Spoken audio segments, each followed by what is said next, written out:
ચાલો એટલે આજથી આપણે ધોરણ 12મું ચાલુ કરીએ છીએ. એમાં પહેલું જ ચેપ્ટર આપણે ચાલુ કરીએ છીએ ઘન અવસ્થા. ઓકે, ધ્યાન આપજો કે 12મા ચેપ્ટરની અંદર ધ્યાન આપો. 12મા ધોરણની અંદર ચેપ્ટર 1, 2, 3 અને 4 આ ચારે ચાર ચેપ્ટર એવા છે કે જેમાં ફક્ત ને ફક્ત તમારે લોકો સૂત્ર યાદ રાખવાના હોય અને એના ફંડામેન્ટલ્સ સમજવાના રહેશે. બરોબર છે. એના આધારે તમે વધારે ને વધારે સમયમાં શું કરી શકો છો? MCQ સોલ્વ કરી શકો. એટલે જેટલી માત્રામાં તમે લોકો વધારે સોલ્વ કરશો એટલું આવડશે. ચાલો, ઘન અવસ્થા માટે આપણે સોલ્વ કરીએ. ચાલો, હવે જો ઘન અવસ્થામાં પહેલું છે ગુણધર્મ. એટલે પેલા સ્ફટિકમય અને અસ્ફટિકમય ઘન. બરોબર છે. સ્ફટિકમય અને અસ્ફટિકમય ઘન વચ્ચેનો તફાવત. પહેલી વસ્તુ છે એનો આકાર. તો આકાર વચ્ચે શું હશે કે સ્ફટિકમય, ધ્યાન આપજો, આને તમે લોકો ક્રિસ્ટલાઇન કહો છો. આપણે ઇંગ્લિશમાં એને ક્રિસ્ટલાઇન કહેવાય છે અને ગુજરાતીમાં આપણે સ્ફટિકમય ઘન કહીએ. જ્યારે અસ્ફટિકમય ઘન એટલે શું થાય કે એને તમે ઇંગ્લિશમાં એમરફોસ કહો છો અને ગુજરાતીમાં એને શું કહેવાય? તો ગુજરાતીમાં તો આપણને ખબર છે અસ્ફટિકમય ઘન તરીકે એને વર્તી હશે. ઓકે, હવે ધ્યાન આપજો કે આકાર કેવો હોય તો કે સ્ફટિકમય ઘન ચોક્કસ અને વિશિષ્ટ લાક્ષણિકતા ધરાવતો ભૌમિતિક. જ્યારે આનો આકાર કેવો હોય છે?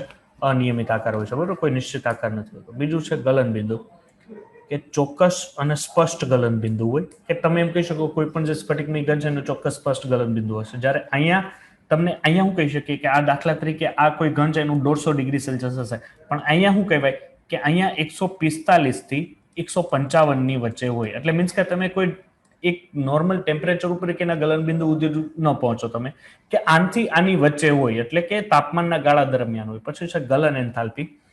તો અસ્ફટિકમય ઘન હોય તો એની ચોક્કસ અને લાક્ષણિક ગલન એન્થાલ્પી હોય. જ્યારે સ્ફટિકમય હોય તો એની ચોક્કસ અને લાક્ષણિક ગલન એન્થાલ્પી હોય. જ્યારે અસ્ફટિકમય ઘન હોય છે તો એની ચોક્કસ કે લાક્ષણિક ગલન એન્થાલ્પી હોતી નથી. પછી છે ચિરાડ. ચિરાડ ગુણધર્મ એટલે હું, દાખલા તરીકે તમારી પાસે કોઈ આ ક્રિસ્ટલાઇન છે, એને જો તમે ચપ્પા વડે કાપો તો ચપ્પા વડે કાપતા તમને બે ભાગમાં સરખા ભાગમાં વિભાજિત થઈ ગયેલા દેખાય. પણ એ જ ઘન જો તારે દાખલા તરીકે સ્ફટિકમય હોય અને સ્ફટિકમય ઘનને જો તમે ચપ્પા વડે બે કાપો તો ચપ્પા વડે સ્ફટિકમય ઘનને તમે કાપો તો એ તમને જે આ સરફેસ છે એ પેલા જેવી સરફેસ મળશે નહીં. કંઈક અહીંયા કેમ પેલા જેવી સરફેસ તમને પ્રાપ્ત થતી હતી, એવી આમાં પેલા જેવી સરફેસ છે પ્રાપ્ત થઈ શકતી નથી. ઓકે, ચાલો. સ્વભાવ હવે શું છે કે સ્ફટિકમય ઘન છે એ સાચા ઘન છે. જ્યારે આ આભાસી ઘન તમને લાગે ખરા કે એ છે ઘન, પણ એ ખરેખર અતિશય ઠંડા કરેલા પ્રવાહી હોય છે. દાખલા તરીકે કઈ રીતના તમે ખબર પડે છે? દાખલા તરીકે તમારી પાસે ખાંડ છે, તો ખાંડને તમે સ્પર્શ કરો અથવા દળેલો લોટ છે એને સ્પર્શ કરો તો ખાંડ છે એ ક્રિસ્ટલાઇન થયો કમ્પાઉન્ડ, એટલે એ સ્ફટિકમય પદાર્થ થયો. અને જે આપણે એમ કહી શકીએ કે જે લોટ છે, બરોબર છે, લોટ એ કેવો થયો? અસ્ફટિકમય ઘન પદાર્થ. બીજી વસ્તુ છે ઘટક કણોની ગોઠવણી. તો ઘટક કણોની ગોઠવણી માટે લઈએ તો એ લાંબા ગાળા સુધી ઘટક કણોની ગોઠવણીનો ક્રમ જળવાઈ રહેશે. જ્યારે આની પાસે ટૂંકા ગાળા, દાખલા તરીકે આપણે લઈએ કે એ બી પ્રકારનો ગુણધર્મ તમને જોવા મળે છે. પછી છે તાપમાનની અસર, કે ગરમ કર્યા પછી ઠંડુ પાડતા મળતો જે આલેખ છે એ વક્ર મળતો નથી. બરોબર છે. ગરમ કરો ને પછી એને જો તમે ઠંડુ પાડો તો એથી જે તમને ગ્રાફ મળે છે એ વક્ર મળતો નથી. જ્યારે અહીંયા તમે આવો અહીંયા એક વક્ર ગ્રાફ મળે છે. એટલે આપણે એમ કહી શકીએ કે ડાયરેક્ટ એને તમે ઠંડુ કરો એટલે એના વક્ર માટે એટલે ધીરે ધીરે સમય લે છે, જાણે અહીંયા કોઈ સમય લેતો નથી.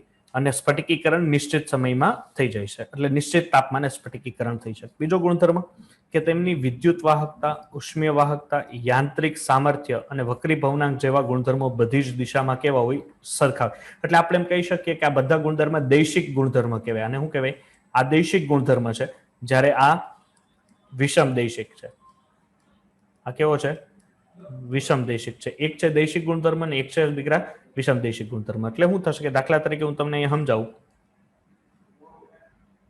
હવે અહીંયા એ બી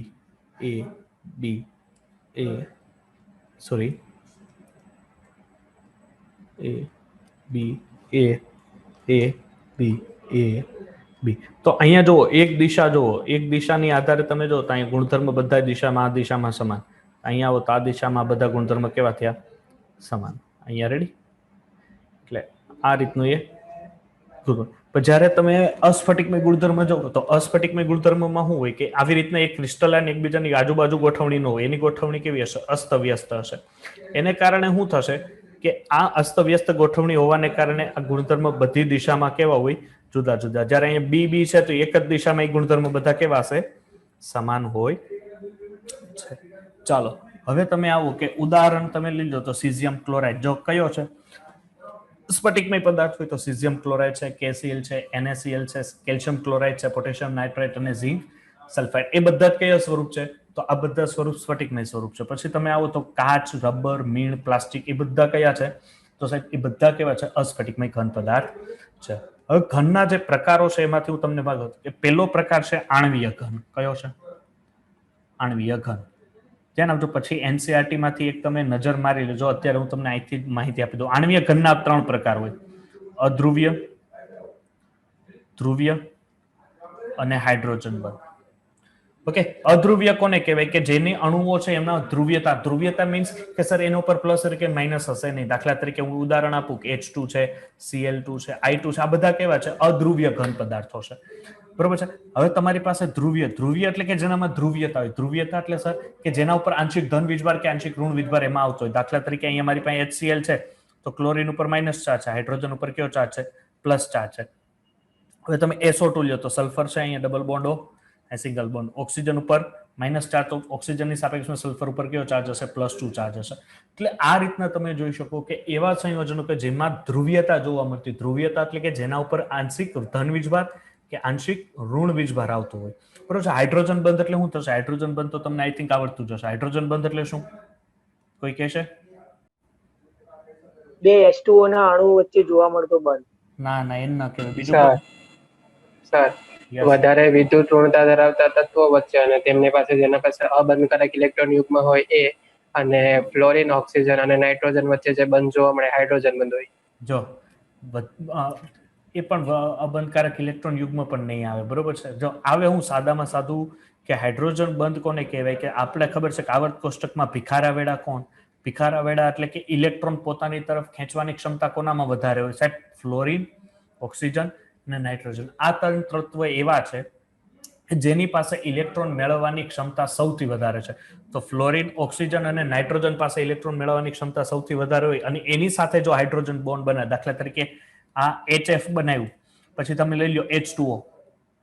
ઓકે, તો આ પણ શું થયું? હાઇડ્રોજન બન્યું. હવે તમે NH3 લ્યો તો અહીંયા 3 હાઇડ્રોજન અહીંયા છે. તો અહીંયાથી આ જે બોન્ડ બને એને હાઇડ્રોજન બંધ કહેવાય. બરોબર છે. બે H વચ્ચેના જે બંધ હોય એને હાઇડ્રોજન બંધ ન કહેવાય. રેડી મન? સમજણ પડી? Okay sir.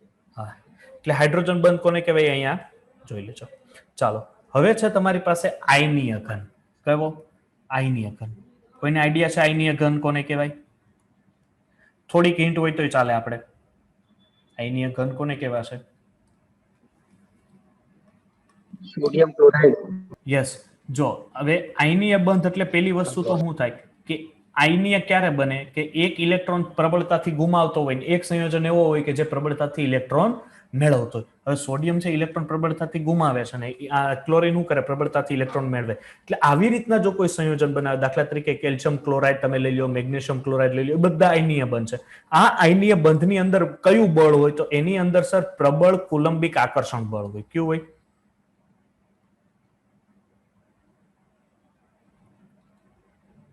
આકર્ષણ બળ. અને આ જે પ્રબળ કુલંબિક આકર્ષણ છે બળ છે એને ઘણીવાર સ્થિર વિદ્યુતીય આકર્ષણ બળ પણ કહેવાય છે. કેવું? સ્થિર વિદ્યુતીય આકર્ષણ બળ કહેવાય. એટલે આવી રીતના જો કોઈ સંયોજન બનાવતો હોય આ પ્રકારના જે ઘન છે એને કેવા ઘન કહેવાય? આયનીય ઘન કહેવાય છે. પછી હોય ધાત્વીય ઘન. કયો? ધાત્વીય. ધાત્વીય ઘન એટલે એમની વચ્ચે કયો બંધ હશે? સાહેબ એમની વચ્ચે હોય ધાત્વીય બંધ. કયો બંધ હોય? ધાત્વીય બંધ. તો ધાત્વીય બંધ બને કોને કારણે? તો ધાત્વીય બંધ દીકરા કોને કારણે બને ખબર છે? વિસ્થાનીકૃત ઇલેક્ટ્રોન. ધ્યાન આપજો. કોની કારણે? વિસ્થાનીકૃત ઇલેક્ટ્રોન અને પરમાણુ કર્નલ. આ બેને ઓળખો છો? વિસ્થાનીકૃત ઇલેક્ટ્રોન અને પરમાણુ કર્નલ એટલે શું? ખબર છે તમને? ચાલો, ન ખબર હોય તો કઈ ઉપાધિ કરવાની જરૂર નથી. આપણે ક્રેશ કોર્સમાં એ જ કામ કરવાનું છે. ચાલો, આ કોઈ પણ તત્વ છે કયું છે મને અત્યારે આઈડિયા નથી, કારણ કે આપણે ઉદાહરણ તરીકે એક્ઝામ્પલ તરીકે કોઈ પણ લઈએ. હવે દાખલા તરીકે અહીંયા ઇલેક્ટ્રોન પેલામાં 2, બીજામાં કેટલા ભરાય ભાઈ? 8 અને 8, અને એક બાહ્યતમ કક્ષામાં 1 છે. હવે ધ્યાન આપજો, આમાં મને એવું લાગે છે કે આ જે કક્ષા છે અને આ બીજી કક્ષા છે એમાં શું છે ખબર છે કે સંપૂર્ણ જેટલા ઇલેક્ટ્રોનની જરૂર હતી ને એટલા ઇલેક્ટ્રોન એમાં આવી ગયા છે. એનો મિનિંગ શું થશે કે આ જે છે ને એ આપણે એમ કહી શકીએ સંપૂર્ણ ભરાઈ ગયેલી છે, એટલે એક આ પ્રકારની એને રચના આપી દઈ. તો આને છે ને ધ્યાન આપજો, આ જે રચના છે ને આ રચનાને શું કહેવાય ખબર? પરમાણુ કર્નલ. શું કહેવાય? પરમાણુ કર્નલ. અને અહીંયા બાહ્યતમ કક્ષામાં જે ઇલેક્ટ્રોન રહેલા હોય, બાહ્યતમ કક્ષામાં રહેલા ઇલેક્ટ્રોનને કહેવાય વિસ્થાનીકૃત ઇલેક્ટ્રોન. વિસ્થાનીકૃત ઇલેક્ટ્રોન.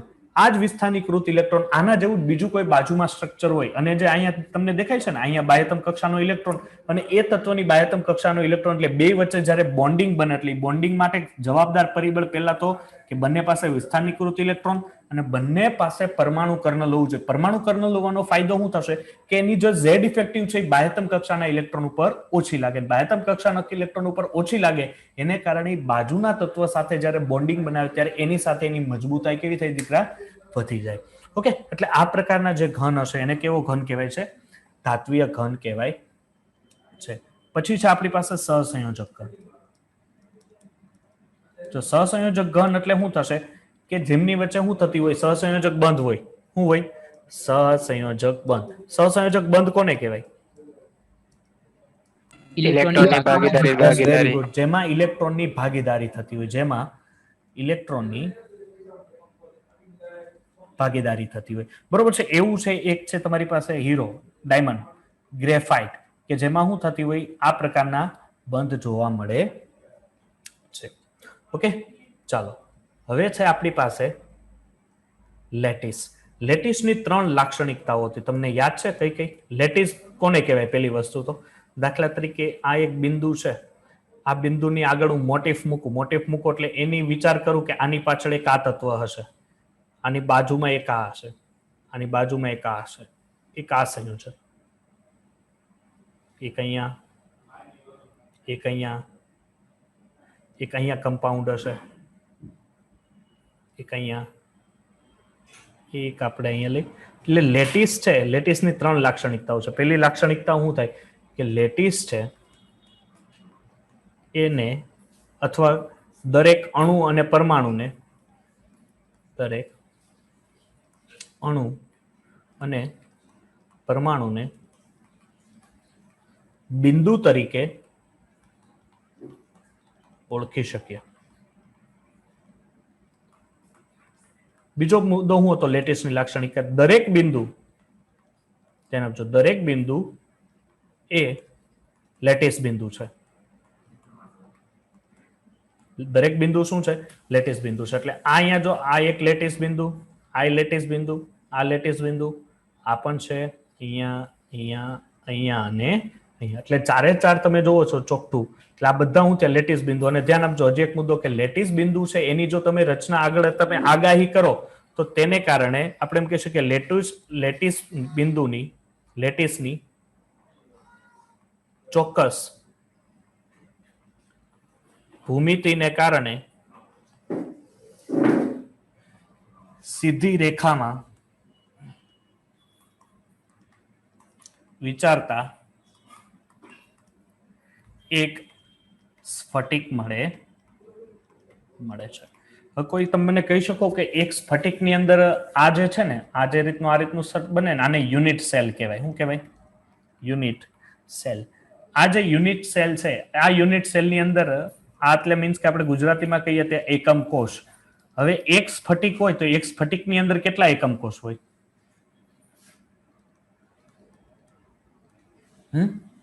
એક સ્ફટિકની અંદર કેટલા એકમ કોષ હોય? 8 એકમ કોષ હોય. કેટલા હોય? 8. ધ્યાન આપજો, આની બાજુમાં એક આના જેવું, આની પાછળ 2, એની નીચે 4, એટલે કુલ એક સ્ફટિક હોય તો એની અંદર કેટલા એકમ કોષ હોય છે? 8 એકમ કોષ હોય છે. એમાં સાદામાં સાદા આપણે એકમ કોષની વાત કરીએ એટલે પહેલો એકમ કોષ આવે આદિમ એકમ કોષ. કેવો? આદિમ એકમ કોષ. આદિમ એકમ કોષ કોને કહેવાય? ધ્યાન આપજો,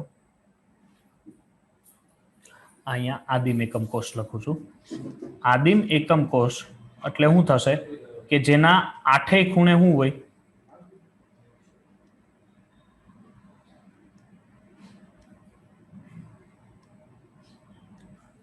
આ આદિમ એકમ કોષ. તો આદિમ એકમ કોષના આઠેય ખૂણે શું હોય? એક એક પરમાણુ હોય. ઓકે, આ રીતના આઠેય ખૂણે એક એક પરમાણુ તમે લઈ શકો. બીજું છે, હવે છે કેન્દ્રિત એકમ કોષ. પાછા કેન્દ્રિત એકમ કોષની અંદર 3 ભાગ હોય. કેન્દ્રિત એકમ કોષ. કેન્દ્રિત એકમ કોષની અંદર પાછા 3 ભાગ હોય. પેલો હોય અંત કેન્દ્રિત, અથવા આપણે કહીશું કે અંતઃ કેન્દ્રિત એકમ કોષ. બીજો કયો હોય? ફલક કેન્દ્રિત એકમ કોષ. ફલક કેન્દ્રિત. ત્રીજો કયો હોય? અંત અથવા આપણે એને છેડો એકમ કોષ. ચાલો, હવે અંત કેન્દ્રિત એકમ કોષ એટલે શું થશે? ચાલો અહીંયા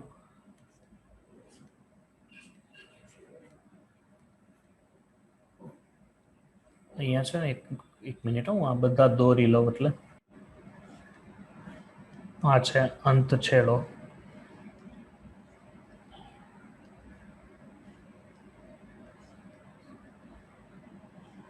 ચાલો, આ રીતનું છે. હવે શું છે કે અંત કેન્દ્રિત એટલે શું હશે? કે આ રીતના અહીંયા આઠે આઠ ખૂણે તો છે જ એકમ કોષ. ચાલો, હવે શું છે કે સાથે સાથે અહીંયા મધ્યમ, એટલે એક રૂમ તમે વિચાર કરો, તમે જો રૂમમાં બેઠા છો એટલે આઠે જે ખૂણા છે, આઠે ખૂણે છે, પણ એક વચ્ચે અહીંયા મધ્યમાં પણ છે, બરોબર છે? એટલે આવા પ્રકારના એકમ કોષને અંત કેન્દ્રિત એકમ કોષ તરીકે વર્તે. હવે છે ફલક કેન્દ્રિત, બરોબર છે? ફલક કેન્દ્રિત એટલે શું હશે કે સાહેબ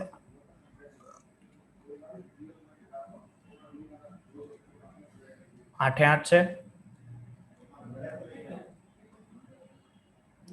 પછી શું છે કે 6 એ 6 ફલકે પણ છે. કેટલી? એક એકમ કોષ હોય તો એની ફલક કેટલી હોય? 6. તો અહીંયા 6 એ 6 ક્યાં છે ફલક? એક અહીંયા 2, આ 3, આ 3 થયા, એક મારી બાજુ 4 અને એક પાછળની બાજુ 5 અને એક આ નીચે તરફ કુલ 6. ચાલો, હવે સાહેબ અંતઃછેડો એટલે શું થાય? અંતઃછેડો એટલે અહીંયા તો છે જ, પણ 2 ફલક ઉપર હશે. કેટલી?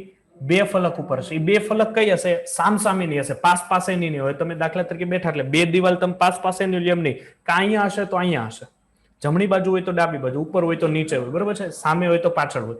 ધેટ મીન્સ કોઈ પણ 2 ફલક ઉપર હશે. એક અહીંયા હોય તો અહીંયા હોય, બરોબર છે? બાજુ બાજુમાં હોય નહીં. ચલો દીકરા, આની સાથે જ આપણે આની અંદર કેટલા પરમાણુ હોય જોઈ લેવું છે. એટલે પાછળ આપણે ઉપાધિની અત્યારે દોરેલું છે. એક સાદો એકમ કોષ હોય તો એની અંદર પરમાણુની સંખ્યા કેટલી હોય? 1. બીકોઝ ઓફ 8 ખૂણા છે. કેટલા છે? 8 ખૂણા. એક આ ખૂણાનો હિસ્સો કેટલો હોય?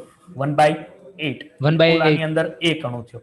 હવે જો અંત કેન્દ્રિત આવો તો 8 ખૂણા હોય એટલે એનો તો 1 પ્લસ હવે કેટલી વચ્ચે એક મધ્યમાં આખો અણુ હશે, એટલે આના કુલ અણુ કેટલા હોય? 2. આની અંદર ફલકમાં આવો તો ફલકમાં 8 ખૂણે 1 1 એટલે 1/8 પ્લસ કેટલી ફલક છે? 6.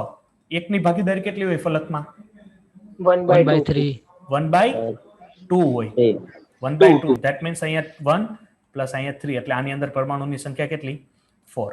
આની અંદર 2, આની અંદર 1. ચાલો, હવે અહીંયા આવો. અંતકેન્દ્રિતમાં જાતે આવડશે. હવે દાખલા તરીકે હું તમને લોકોને આપું છું.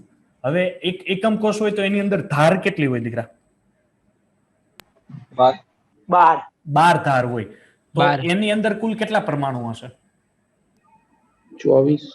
અરે 8. હું 8 3 હોયો 3. આ જુઓ 4. તો હવે 4 જ રહ્યું ને. તમે એકડાથી ચાલુ કરો. 1 ના પાડે સાહેબ તો 2, 2 ના પાડે 3, 3 ના ક્યાંક તો આ પાડશે ને. ચાલો, આ એકમ કોષ છે. હવે આની અંદર ધારી કેટલી હોય સાહેબ? 12 હોય. 1 2 3, આ 4, આ 5, આ 6, આ 7, આ 8, 9, આ 10, આ 11 અને આ 12. હવે 12 ધારી હોય, એકનો હિસ્સો કેટલો હોય? 1/4 હોય. 1/4. હવે તમે આટલા તો ગણ્યા ગધેડાઓ, તો આ ખૂણાના કોણ ગણશે? હજી એકમ કોષ હોય એટલે ખૂણા ઉપર તો અણુ હોવાનો કે નહીં? તો ખૂણા ઉપર 8 ખૂણે હોય તો આ 8 × 1/8 તો ગણવાનો. તો આ કેટલા થાય? 4 તેરીને 12 એટલે અહીંયા થશે 3, અહીંયા 1. ધેટ મીન્સ ધાર ઉપર જો અણુ હોય તો એની અંદર પરમાણુઓની સંખ્યા કેટલી હોય? 4 હોય. કેટલી હોય? 4 હોય. હવે જો આ એક સાદો એકમ કોષ છે, આ પ્રકારનો એક આ સાદો એકમ કોષ તમને લઈ લો. એમાં એ બી સ્થાન છે.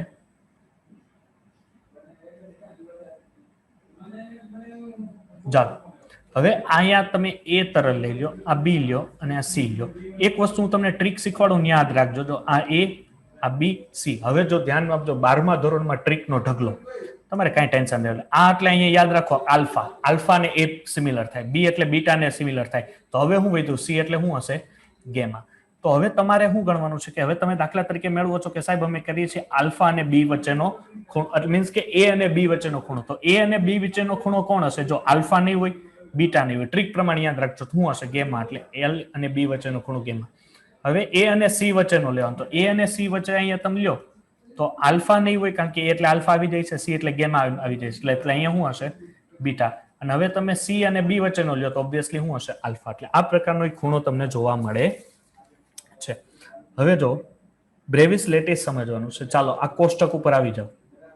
ઓકે, ચાલો હવે અહીંયા છે ને ટ્રીક પ્રમાણે યાદ રાખજો. આને બહુ સમજવું કે યાદ રાખવાનું નથી, કારણ કે આના ખબર છે આપણને એમસીક્યુ સાહેબ કેવા આવે છે.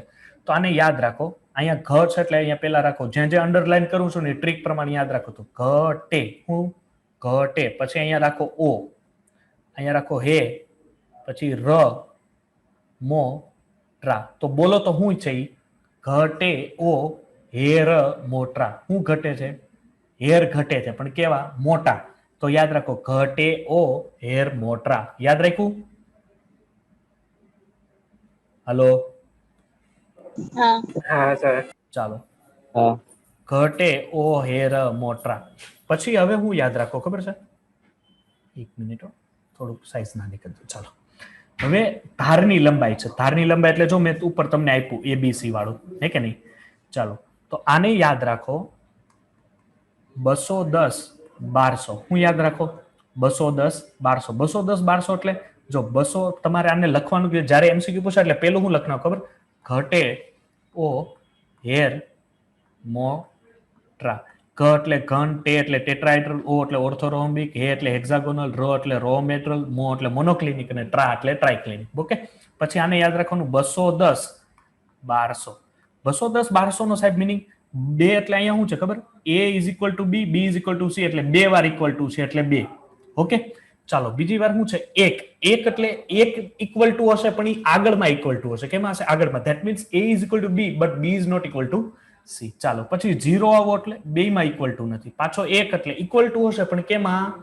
આગળમાં. એટલે a is equal to B but B is not equal to C. પછી આવી ગયું સર પાછું શું આવ્યું? 2. 2 એટલે શું છે? Row matter. રો મેટલ છે? હા સર. 2 માં ઇક્વલ ટુ છે. 0 0 તો 2 માં ઇક્વલ ટુ નથી. ચાલો અહીંયા કોઈ ડાઉટ? ધારની લંબાઈમાં ખાલી હું યાદ રાખવાનું રહે? 210 1200. હું યાદ રાખવાનું રહે? 210 1200. પછી ખૂણા. તો ખૂણા જુઓ, પેલા 3 માં આલ્ફા બીટા ગામા 90. તો અહીંથી આ પેલા 3 માં alpha is equal to beta, beta is equal to gamma. એ કેટલું છે? 90. છેલ્લામાં એકેય 90 નહીં. જો તો 4 તો અહીંયા જ યાદ રહી ગયા. હવે તમારે આ 2 જ યાદ રાખવાના રહ્યા. 2 નહીં, આમ તો આ 3 યાદ રાખવાના ત્યાં. તો હેક્સાગોનલમાં શું થાય? હેક્સાગોનલ એક એવો જ છે કે જે ગેમા 120 આપે, આલ્ફા બીટા 90 આપે. આ આલ્ફા બીટા ને ગામા 90 છે, બસ ડઝ નોટ ઇક્વલ ટુ 90. અહીંયા આલ્ફા ને gamma 90 but beta does not equal to 90. Okay, ધ્યાન આપો. પછી છે કે સાદો સંઘન કઈ આપે? તો આદિમ આપે, ફલક આપે, અંત કેન્દ્રિત. આ ફક્ત આદિમ અંત કેન્દ્રિત. ઓર્થોરોમ્બિક એવો છે કે જે 4 4 આપે. શું આપે? 4 4. તો ક્રમ યાદ રહે તમને? 32 411, 32 411 21, 32 411 21. એટલે પેલું 3 આપે, પછી 2 આપે, પછી 4 આપે, પછી 11 એટલે અહીંયા 2 એક વાર આપે, અહીંયા 2 અને 1. 32 411 21. ઓકે, ચાલો હવે આ ઉદાહરણ આપી દઉં. તો ઉદાહરણમાં હું યાદ રાખવાનું છે ખબર છે? અહીંયા યાદ રાખો આ સોડિયમ ક્લોરાઇડ છે એટલે અહીંયા યાદ રાખો 100. બરોબર છે? પછી અહીંયા ટીન છે તો અહીંયા રાખો 100 ટી. એટલે શું થયું? 100 ટી. પછી અહીંયા રાખો સ, તો 100 ટી સ. પછી અહીંયા શું છે? ગ્રેફાઇટ છે તો ખાલી ગ્રે યાદ રાખો, એટલે ગ્રેફાઇટ તમે બોલી શકો. સોટી સગ્રે, પછી શું છે અહીંયા સિન્નાબાર, સિન્નાબાર એટલે HGS થાય, બરોબર છે. સોટી સગ્રે સી, પાછો અહીંયા સ, અને કોપર સલ્ફેટ નો અહીંયા કો યાદ રાખો. તો શું થયું બરોબર, આખી ટ્રીક જોવો, સોટી સગ્રે સિસ્કો. શું થયું નામ આખું, સોટી સગ્રે સિસ્કો. સોડિયમ ઘન માટે સોડિયમ ક્લોરાઇડ, પછી ટેટ્રાગ્લોનલ હોય તો ટીન ઓક્સાઇડ, ટીન બરોબર છે, ટીન લઈ લેતો હોય તો ટીન ઓક્સાઇડ, પછી છે સલ્ફર પણ કેવો, રોમ્બિક સલ્ફર, પછી ગ્રેફાઇટ, સિન્નાબાર, સલ્ફર પણ કેવું મોનોક્લિનિક, અને કોપર સલ્ફેટ. ક્લિયર છે, યાદ રહેશે આમાં. ઘટેવો, હેર મોટ્રા, આલ્ફા બીટા ગામા પહેલામાં 3 માં 90, છેલ્લામાં alpha beta, alpha does not equal to beta, beta does not equal to 90, બરોબર છે. ગામા પણ ડઝ નોટ ઇક્વલ ટુ 90 રહેશે. ચાલો હવે આની અંદર તમે આનો સરવાળો કરો તો આની અંદર કુલ કેટલી લેટીસ હોય, તો આનો સરવાળો સાહેબ અમને 14 મળે. ધેટ મીન્સ આપણે કહી શકીએ કે એની જે અંદરની લેટીસની સંખ્યા છે, કેટલા લેટીસ છે સર, એની અંદર 14 લેટીસ આવેલા હોય છે. ચાલો, તો આ લેટીસની આધારે છે ને એક સમીકરણ આવે, આ સમીકરણને કહેવાય બ્રેગનું સમીકરણ. કેનું? બ્રેગનું સમીકરણ. બ્રેગનું સમીકરણ ઉપયોગ ક્યાં થશે કે જે તમે દાખલા તરીકે કોઈ ધાતુ ઉપર તમે પ્રકાશ આપાત કરો છો, આ ધાતુ ઉપર જ્યારે તમે કોઈ પ્રકાશ આપાત કરો તો આ પ્રકાશનું શું થાય છે, વિવર્તન થાય છે, અથવા આપણે એમ કહી શકીએ પરાવર્તન થાય છે. એને કારણે શું થાય છે કે અહીંયા કોઈ થીટા કોણ રચે છે. શું રચે છે? થીટા કોણ. અને આ જે થીટા કોણ છે એના માટે એક સમીકરણ આપેલું બ્રેગે, એ હતું n into lambda 2d sine theta. શું હતું? n into lambda 2d sine theta. જ્યારે n શું છે, એ છે પરાવર્તનનો ક્રમ, પરાવર્તનનો ક્રમ. જે લેમ્બડા છે એ ક્ષ કિરણની તીવ્રતા, અથવા આપણે એમ કહી શકીએ ક્ષ કિરણોની તરંગ લંબાઈ, ક્ષ કિરણોની તરંગ લંબાઈ. ઓકે, જ્યારે થીટા શું છે? આપાત કોણ. કે થીટા શું છે? આપાત કોણ. દાખલા તરીકે અહીંથી તમને લેમ્બડા મેળવવાનું કહે તો અહીંથી સૂત્ર થાય 2d sin theta upon n. Okay, તો આ સૂત્ર એક યાદ રાખવું. દાખલા આપણે જ્યારે જોશું ત્યારે દાખલામાં એનો ઉપયોગ કરશું. અને હજી એક સૂત્ર છે, તમારે ખાલી યાદ રાખી લ્યો અત્યારે, એના હું દાખલા કરાવું ત્યારે આપણે જોશું કે બે સમાંતર સમતલ વચ્ચેનું અંતર. ઓકે, બે સમાંતર સમતલ છે તો એ બે સમાંતર સમતલ વચ્ચેનું જો અંતર મેળવવું હોય તો એના માટેનું આ સૂત્ર છે, એ છે DHKL. શું છે DHKL? જેનું સૂત્ર થશે a upon under route h² plus k² plus l². Okay, આ રીતના તમે જોઈ શકો. ચાલો, હવે આપણી પાસે જે માહિતી છે, એક આખું તમને વધારે ડીપમાં આપણે થિયરીમાં નથી પડવું પડે, એક આખું કોષ્ટક જેવું તમને હું બતાવી દઉં. એ છે ગોળાઓની ક્લોઝ પેક રચના. ઓકે, હવે બે પ્રકારે હોય, આપણે એમ કહી શકીએ કયા કયા પ્રકારે.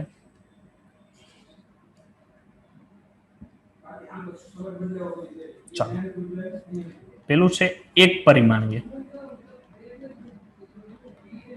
ઓકે, એક પરિમાણીય તો અણુ હોય, એક પરિમાણીય ગોળા એટલે કેવા હોય? એકબીજાની આ રીતના પાસે ગોઠવાયેલા હોય. ઓકે, તો આનો સવર્ગાંક કેટલો થાય?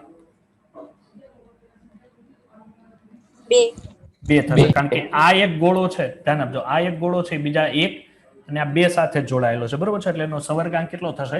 2, જેને એક પરિમાણીય ગોળાઓની રચના તરીકે તમે ઓળખી શકો છો. હવે સાહેબ મારી પાસે શું છે કે હવે છે દ્વિપરિમાણીય. પાછા દ્વિપરિમાણીયની અંદર દીકરા બે ભાગ હોય. ક્યાં ખબર છે? એક કોઈ ચોરસ ક્લોઝ પેકિંગ રચના, બરોબર છે, ચોરસ ક્લોઝ પેકિંગ, અને એક હોય ષટકોણીય ક્લોઝ પેકિંગ. ઓકે, ચોરસ ક્લોઝ પેકિંગ હશે ને એટલે એમાં શું હશે ખબર છે? ગોળાઓ આ રીતના જોડાયેલા હશે. ઓકે, એ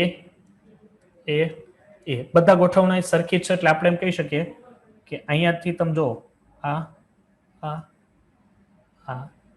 એટલે આ રીતની ચોરસ ક્લોઝ. તો આનો સવર્ગાંક કેટલો હોય? 4. 4. Very good.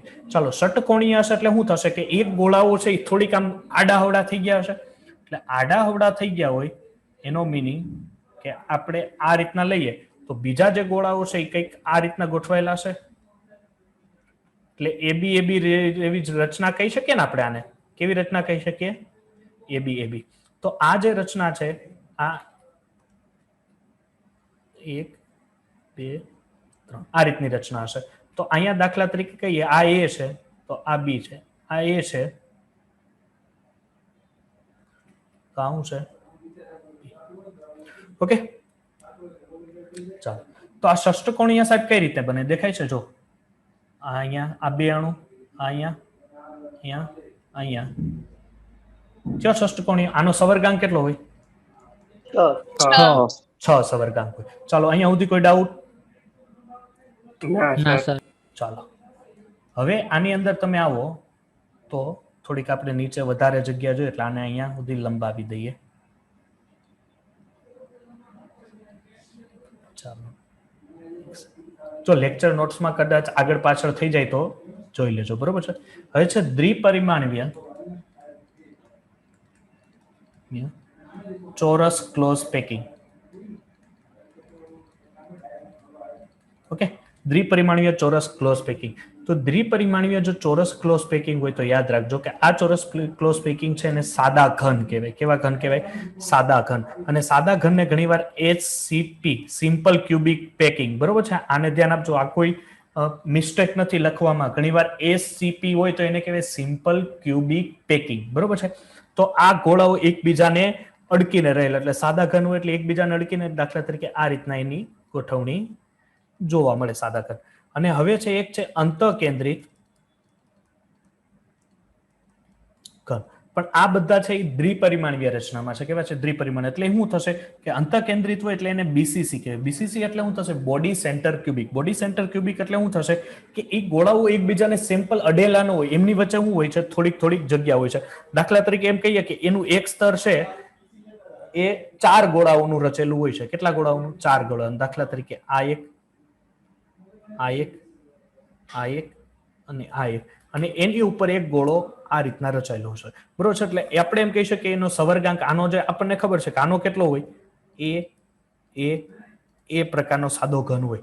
તો આ સાદો ઘન છે એ આ પ્રકારની રચનાઓ ધરાવે છે. અને આ પ્રકારે એક જ પરમાણુ હોય ને એક જ પરમાણુ હોય અને એનો સવર્ગાંક કેટલો હોય છે? કુલ 6 સવર્ગાંક હોય છે, બરોબર છે. એના સમતલના ઉપર 3 અને નીચે 3.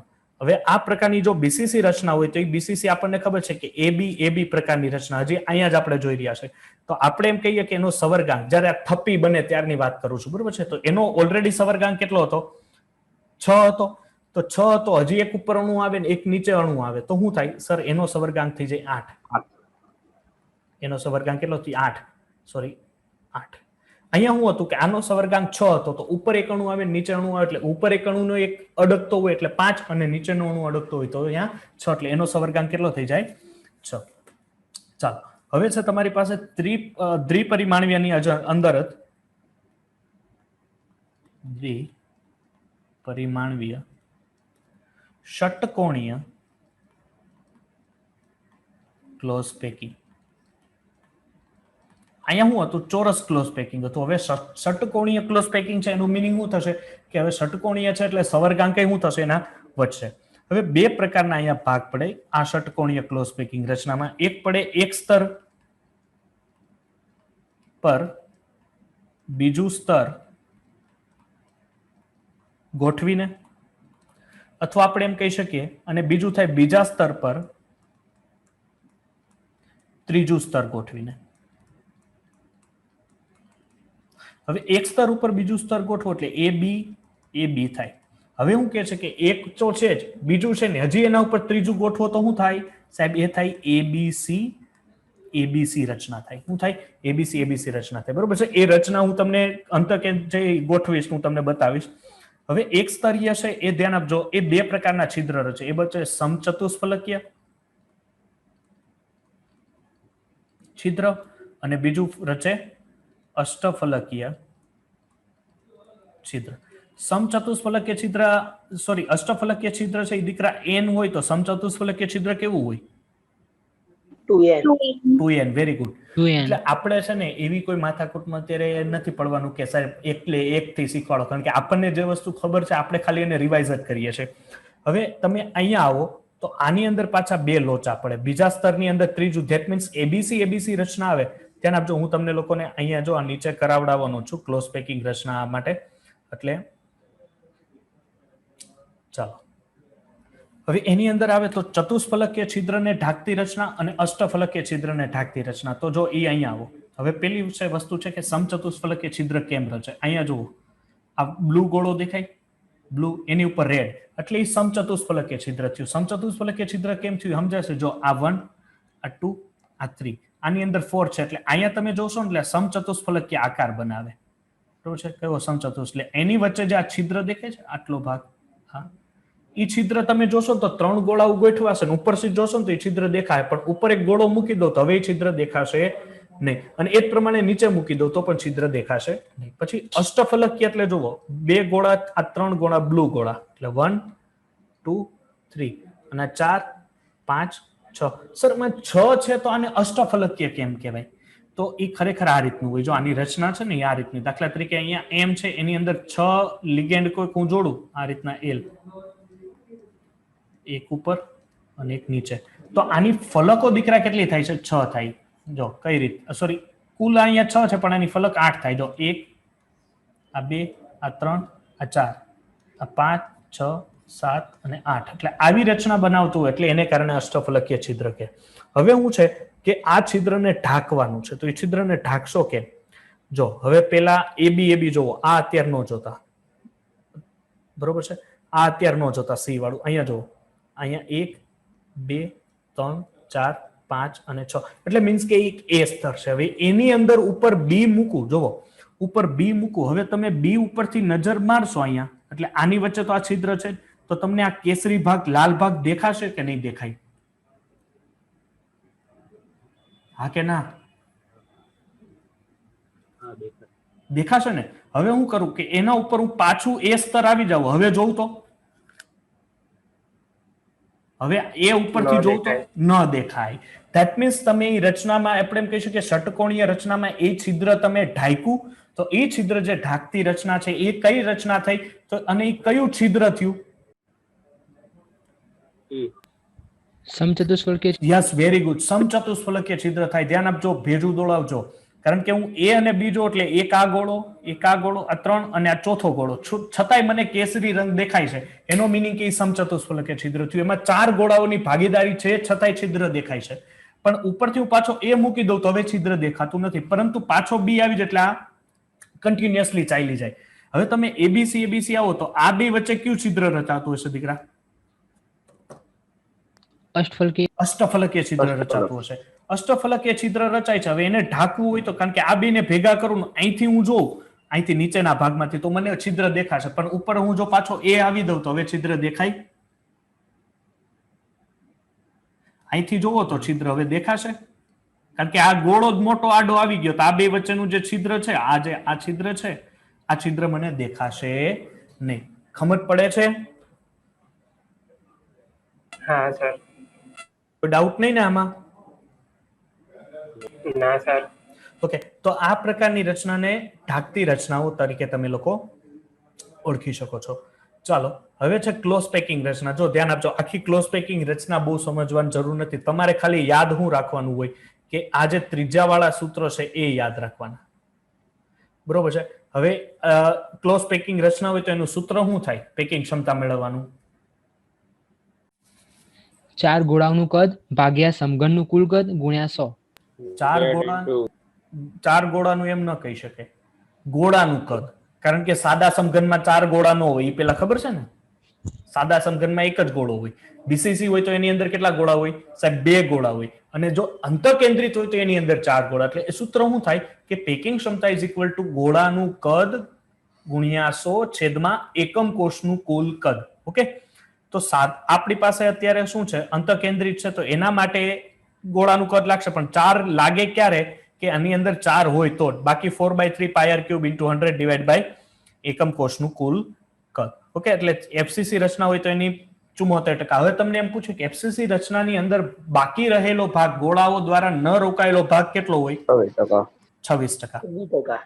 ઓકે, ચાલો હવે આની અંદર આવો તો આનું સૂત્ર શું થાય? ત્રિજ્યા માટેનું આ a = 4r/√3. બરોબર છે. એની સાબિતી આપણને ખબર છે, નીટમાં કે એની સાબિતી પૂછતા નથી, ફક્ત કારણ કે આ વર્ષે કદાચ બોર્ડ લીધી હોત તો પેકિંગ ક્ષમતા બોર્ડમાં પૂછે, બાકી પેકિંગ ક્ષમતા પાછળના એક પણ વર્ષોમાં બોર્ડમાં પેકિંગ ક્ષમતા આવી નથી, ફક્ત ને ફક્ત એના સૂત્રનો જ વધારે પ્રમાણમાં ઉપયોગ થાય. ચાલો હવે જો બીસીસી રચના હોય તો એની દ્વારા કેટલું કદ રોકાયેલું? 68. પૂછે બાકી રહેલું કેટલું? 32%. કેટલું કદ બાકી રહેલું હોય છે? 32% જેટલું કદ બાકી રહેલું હોય છે. અને સાદો સમઘન હોય તો એનું સૂત્ર શું થશે? 4/3πr³ અને એની અંદર 52.4, જેને 52 ઘણી વાર 52.36%, એટલે બાકી 48 સમથિંગ બાકીનું કદ રહેલું હોય છે. ઓકે, તો આ પેકિંગ ક્ષમતા સુધી પછી ગોળાઓની ઢાંકતી રચના છિદ્ર સુધી કોઈને કોઈ તકલીફ? ના સર. ઓકે, ચાલો હવે છે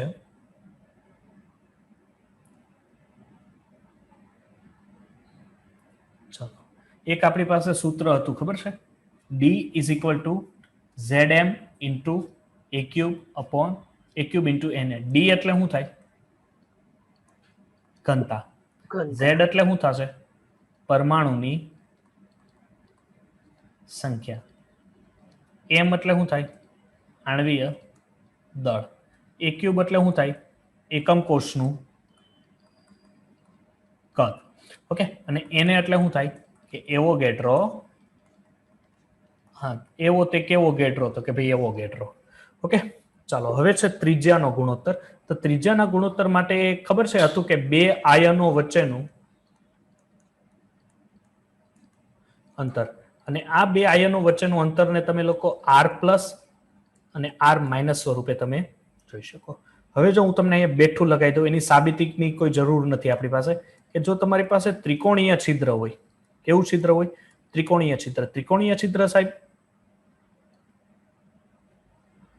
જો આ જે છિદ્ર દેખાય છે, આ છિદ્ર તમે જોઈ શકો છો, આ ત્રિકોણીય છિદ્ર છે. તો આ પ્રકારનું છિદ્ર હોય ને તમને આયનો વચ્ચેનું અંતર માંગ્યું હોય તો એનું સૂત્ર યાદ રાખવાનું, r+ / r- = 0.155. આટલી વેલ્યુએશન યાદ રાખો. તમને ધન આયન અને ઋણ આયનની ત્રિજ્યા પૂછે, તમે આ કે. પણ એક વસ્તુ ધ્યાન રાખવાનું, ક્યારે? કે જ્યારે ત્રિકોણીય છિદ્ર હોય ત્યારે. સેકન્ડ છે કે જો ચતુષ અથવા ચોરસ છિદ્ર હોય અથવા ચોરસ આકાર હોય અને એની અંદર છિદ્ર હોય, ગોળાઓ, ચોરસ ગોળાઓ, અથવા આપણે એમ કહી શકીએ ચતુષ્ફલકીય છિદ્ર હોય. કેવું? ચતુષ્ફલકીય છિદ્ર એટલે ગોળાઓ આ રીતના ગોઠવાયેલા છે. તો આ થયું ચતુષ્ફલકીય છિદ્ર. આની અંદર એક આપણે આમ ગોળો મૂકી દઈએ તો આ પ્રકારનું ચતુષ્ફલકીય છિદ્ર હોય. તો આની સાબિતી મોટી આવે, પણ એ સાબિતીની આપણે કઈ જરૂર નથી અત્યારે, કારણ કે રેગ્યુલર નીટ કરતા હોય ત્યારે અત્યારે આપણે ક્રેશ કરશું. એટલે આના માટે r+ અને r- નું સૂત્ર બને 0.225. ઓકે, એટલે આ રીતનું બને. અને લાસ્ટ છે એ છે અષ્ટફલકીય છિદ્ર. અષ્ટફલકીય છિદ્ર એટલે શું બનતું હશે? કે આ જે ગોળાઓ છે એની અંદર આ રીતની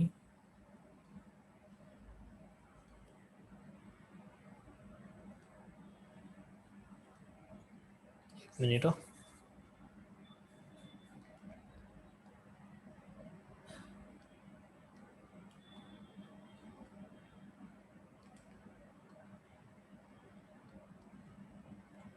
જો આની અંદર પણ એક આ રીતના ગોળો છે.